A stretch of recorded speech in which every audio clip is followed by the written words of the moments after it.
Assalamualaikum warahmatullahi wabarakatuh.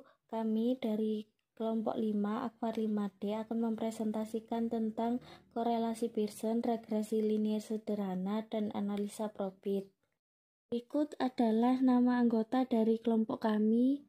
Ada Diamirta Agustin, Yohana Dita, Ardianus Arson, Alfi Aulia Mariani, dan Laili Fuada. Materi yang pertama ialah uji korelasi Pearson. Uji korelasi Pearson merupakan salah satu ukuran korelasi yang digunakan untuk mengukur kekuatan dan arah hubungan linier dari dua variabel. Dua variabel dikatakan berkorelasi apabila perubahan salah satu variabel lainnya baik dalam arah yang sama ataupun yang sebaliknya. Kuatnya hubungan antar variabel dinyatakan dalam koefisien korelasi. Koefisien korelasi positif sebesar 1 dan koefisien korelasi negatif sebesar min 1. Sedangkan korelasi yang terkecil adalah 0. Bila hubungan antara dua variabel atau lebih mempunyai koefisien korelasi 1 atau min 1, maka hubungan tersebut sempurna.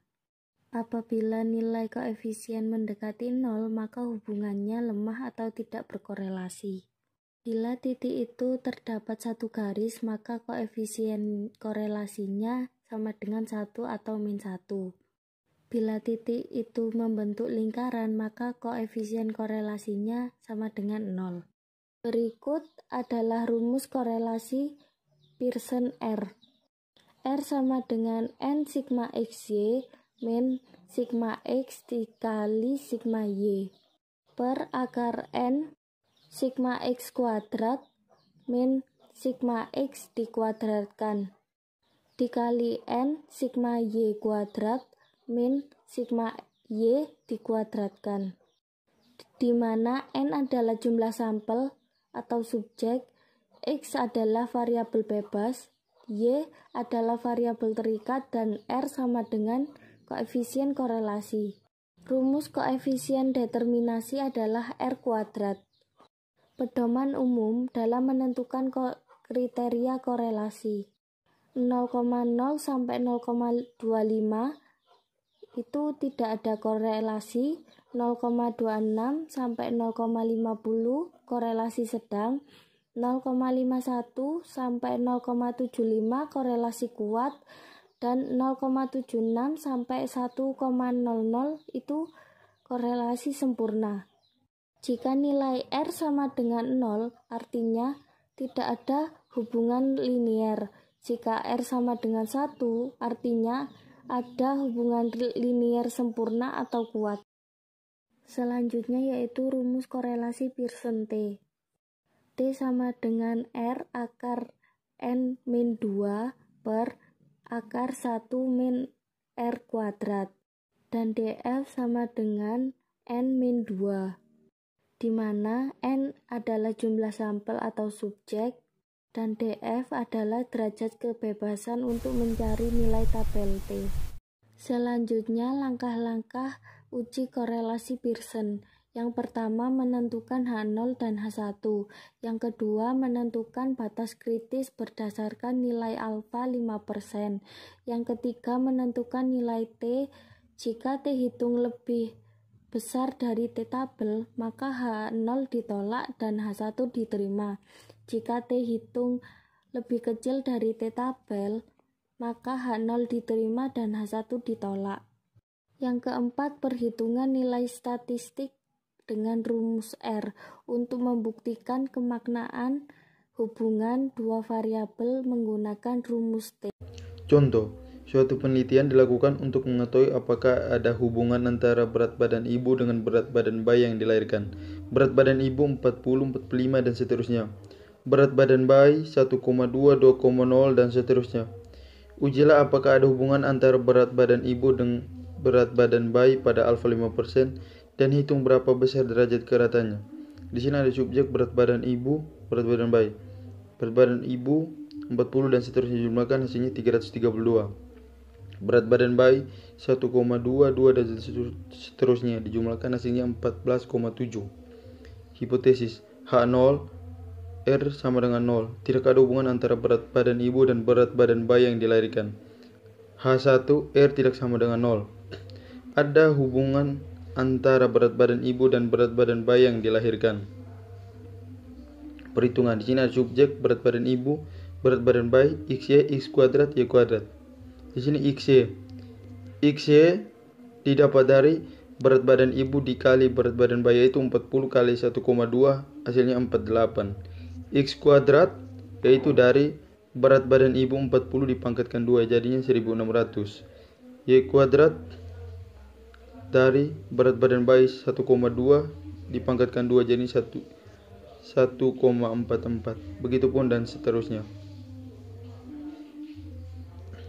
Perhitungan menggunakan rumus R. R XY sama dengan 7 dikali 712,9 dikurang 332 dikali 14,7 dibagi akar 7 kali 15 912 dikurang 332 pangkat 2 dikali 7 kali 32,55 dikurangi 14,7 dipangkatkan 2. Itu didapatkan hasil 0,94. Sekarang R kuadratnya sama dengan 0,94 pangkat 2, yaitu hasilnya 88,36%. Didapatkan hasil korelasi positif sebesar 0,94 antara hubungan berat badan ibu dan berat badan bayi.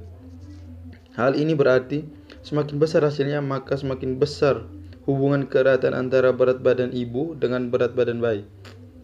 Taraf kesalahan kan 5% dan N 5, maka R tabel adalah 0,7545. Sehingga HO-nya ditolak, H1-nya diterima. Jadi kesimpulannya, ada hubungan positif dan nilai koefisien korelasi antara berat badan ibu dan berat badan bayi sebesar 0,940. Di sini ada contoh tabel R. Kita kan tadi sudah mengetahui R hitungnya. Sekarang kita tinggal cari taraf 5%-nya. Karena kesalahan yang kita pakai kan 5%, jadinya 0,05. Terus tarafnya kan sudah diketahui. Sekarang kita harus tentukan N-nya. Kita kan dapat N dari jumlah data kita.